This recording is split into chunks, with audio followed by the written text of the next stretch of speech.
প্রান্ত একটার পর একটা প্রশ্ন করেই যাচ্ছে। হেমলতা হেসে হেসে তার উত্তর দিচ্ছেন।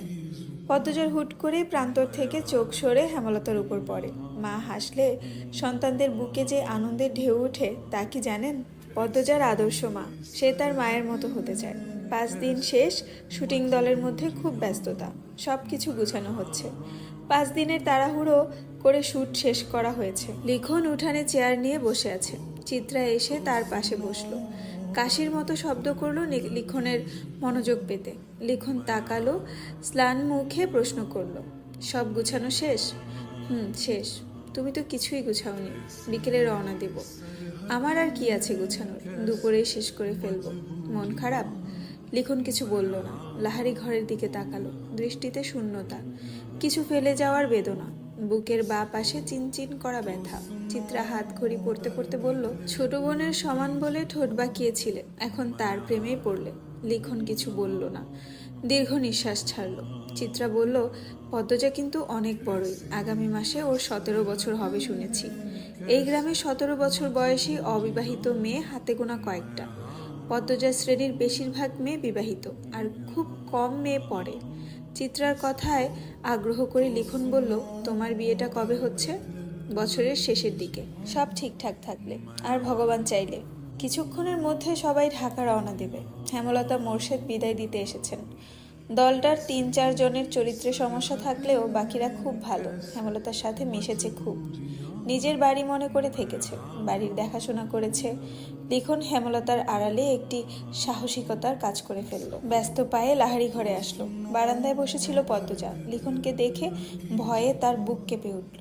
পদ্মজাকে কিছু বলতে দিল না লিখন। সে দ্রুত বারান্দায় উঠে পদ্মজার হাতে একটা চিঠি গুজে দিয়ে জায়গা ত্যাগ করল।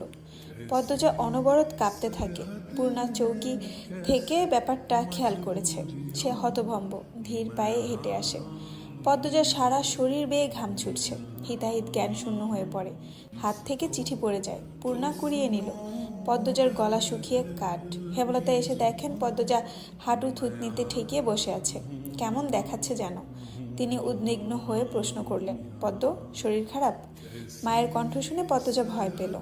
বাতাসে অস্বস্তি, নিঃশ্বাসে অস্বস্তি। চোখ দুটি স্থির রাখা যাচ্ছে না, নিঃশ্বাস এলোমেলো। পূর্ণা পরিস্থিতি সামাল দিতে বলল, আম্মা, আবার মাথা ব্যথা। হুট করে এমন মাথা ব্যথা উঠল কেন? পদ্মরে, খুব ব্যথা? পদ্মজা অসহায় চোখে পূর্ণার দিকে তাকালো। আকস্মিক ঘটনায় সে ভেঙে পড়েছে। ডান হাত অনবরত কাঁপছে। হেমলতার তীক্ষ্ণ চোখে দু মেয়েকে দেখেন। কঠিন স্বরে প্রশ্ন করেন, কি লুকাচ্ছিস দুজন? কেউ এসেছিল? মায়ের প্রশ্নে পদ্মজার চেয়ে পূর্ণা বেশি ভয় পেল। হাতের চিঠিটা আরও শক্ত করে চেপে ধরল। কি লেখা আছে না আছে পড়ে এই চিঠিটা হাতছাড়া করবে না সে। হেমলতার তীক্ষ্ণ দৃষ্টি তীরের ফলার মতো পদ্মজার গায়ে বিচ্ছে। সে কাপা স্বরে জানিয়ে দিল, শুটিং দলের একজন এসেছিল। হেমলতার ঠোঁট দুটো কেঁপে উঠল প্রচণ্ড আক্রোশে। পদ্মজা সবাইকে চিনে না, তাই তিনি পূর্ণাকে প্রশ্ন করেন, পূর্ণা, কে এসেছিল? পূর্ণা 2 সেকেন্ড ভাবল, এরপর নতমুখে বলল, কালো দেখতে যে মিলন। পদ্মজা আর চোখে পূর্ণার দিকে তাকালো। তার ভয় হচ্ছে, মা যদি এখন বলে মিলন তো আর সামনেই ছিল, তখন কি হবে? পূর্ণা মিথ্যে বলল কেন? সত্য বললেই তো পারত। হেমলতা বিশ্বাস করেছেন নাকি করেননি দৃষ্টি দেখে বোঝা গেল না। পূর্ণা মাথা নত করে অপরাধীর মতো দাঁড়িয়ে রইল। হেমলতা বারান্দা অবধি এসে আবার ঘুরে তাকালেন। মনটা খচখচ করছে, মনে হচ্ছে ঘাপলা আছে। নাকি তার সন্দেহ হয়েছে? মনের ভুল ভাবনা, কে জানে। রাতে পদ্মজা খেতে চাইল না। বিকেলের ঘটে যাওয়া ঘটনা তাকে ঘরে রেখেছে। চিঠিটা পড়তে বিন্দু মাত্র ইচ্ছে হচ্ছে না, তবুও কেমন কেমন যেন অনুভূতি হচ্ছে, অচেনা অজানা অনুভূতি। পদ্মজার হাবভাব, হেমলতার বিচক্ষণ দৃষ্টি অগোচর পড়ল না। তিনি ঠিকই খেয়াল করেছেন, কিন্তু মেয়েরা স্বয়ং আল্লাহ ছাড়া অন্য সবার থেকে কথা লুকানোর ক্ষমতা নিয়ে যে জন্মায় তা তো অস্বীকার করা যায় না। যেমন তিনি এই ক্ষমতা ভালো করে রপ্ত করতে পেরেছেন। পদ্মজাকে জোর করে খাইয়ে দিলেন, কিন্তু কোনো প্রশ্ন করলেন না। রাতের মধ্যভাগে মোর্শেদ হেমলতাকে জড়িয়ে ধরতে চাইলে হেমলতা এক ঝাটকায় সরিয়ে দিলেন। চাপা স্বরে ক্রোধ নিয়ে বললেন, তোমার বাসন্তীর কি হয়েছে? সে কি তোমাকে ত্যাগ করেছে? সেদিন ফিরে এলে কেন? মোর্শেদ চমকালেন, অপ্রস্তুত হয়ে উঠলেন। হেমলতা বাসন্তীকে চিনল কি করে? এই নাম তার গোপন অধ্যায়। অবশ্য হেমলতার মতো মহিলা না জানলেই বোধহয় বেমানান লাগতো। মোর্শেদ বিব্রত কণ্ঠে বললেন, হ্যাঁ, আমারে কি ত্যাগ করব? আমি হারে সাইরা দিছি। হেমলতা বাঁকা হাসলেন। অন্ধকারে তা নজরে এলো না মোর্শেদের। 20 বছরের সংসার এমন আচমকা ভেঙে গেল যে? হেমলতার কণ্ঠে ঠাট্টা স্পষ্ট। চাপা দীর্ঘশ্বাসটা গোপনে রয়ে গেল। মোর্শেদের শরীরের পশম দাঁড়িয়ে গেল। এ খবরও হেমলতা জানে? এত কিছু কি করে? হেমলতার চোখের কোণে জল চিকচিক করে উঠল। তিনি চাদর গায়ে দিয়ে চলে যান বারান্দায়। রাতে বেশ ঠান্ডা পড়ে। মোর্শেদের কোনো কৈফিয়ত তিনি শুনতে চান না, তাই বারান্দার রুমে এসে বসেন। কতদিন পর রাতের আধারে বারান্দার রুমে তিনি বিয়ের 1 বছর পরই জানতে পারেন মোর্শেদ তাকে বিয়ে করার 6 মাস আগে বাসন্তী নামের এক অপরূপ সুন্দরী মেয়েকে বিয়ে করেছেন। স্বামীর ঘর ছাড়া আর পথ ছিল না বলে এত বড় সত্য হজম করে নিতে হয়। বাসন্তীর মা 12 নারী, আর একজন 12 নারীর মেয়েকে সমাজে কিছুতেই মানবে না। মোর্শেদের বাবা মিয়াফর মোড়ল টাকার বিনিময়ে দেহ বিলিয়ে দেওয়া একজন 12 নারীর মেয়েকে ছেলের বউ হিসেবে মানতে আপত্তি করেন। ততদিনে মোর্শেদ বিয়ে করে নিয়েছে। সে খবর মিয়াফর মোড়ল পেলেন না। তিনি মোর্শেদের মন ফেরাতে শিক্ষিত এবং ঠান্ডা স্বভাবের হেমলতাকে বেছে নিলেন। কুরবান হলো হেমলতা। তখন কলেজে ওঠার 7 মাস চলছিল। এরপর পড়াটাও আর এগুলো না। জীবনের মোড় করুণ রূপে পাল্টে গেল। পরদিন সকাল সকাল স্কুলে রওনা হলো তারা। পূর্ণা পথে চিঠিটা পড়ার পরিকল্পনা করছিল। পদ্মজা হতে দিল না। শিয়ানা 2টা মেয়ে হাতে কেউ চিঠি দেখে ফেললে ইজ্জত যাবে। পূর্ণা পদ্মজার প্রতি বিরক্ত বোধ করলো। চিঠিটা তার কাছে।